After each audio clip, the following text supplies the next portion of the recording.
এই হাটটা সারা রাত ধরেই বসে, মানে শনিবার রাতে বসে আর রবিবার সকাল 7টা-8টা পর্যন্ত থাকে। আবার এদিকে মঙ্গলবার রাতে বসে, বুধবার সকাল 7টা-8টা পর্যন্ত থাকে। এটা হলো পাইকারি মার্কেট। এখানে তুমি একটা দুটো নিতে পারবে না, নিলে তোমাকে সেট ধরেই নিতে হবে। এখানে কোনো খুচরো বিক্রি করা হয় না। তাই আগের দিন সকালে উঠেই বেরিয়ে পড়েছিলাম এই হাটের উদ্দেশ্যে। আসলে গরম পড়ে গেছে, তো ভাবলাম মামামের জন্য কিছু জিনিসপত্র কিনে নিয়ে আসি। আর ওর তো আর একটা দুটোই হয় না, ওর কিনলে বেশি করেই কিনতে হয়।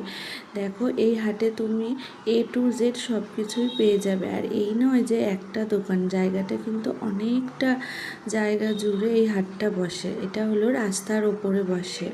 এই হাটটার নাম হলো হরিষার হাট, বা অনেকে খান্না মার্কেট বলেও চেনে। এখানে তুমি একদম 0 সাইজের জামার থেকে বয়স্কদের ধুতি পাঞ্জাবি পর্যন্ত সব কিছুই পাওয়া যায়।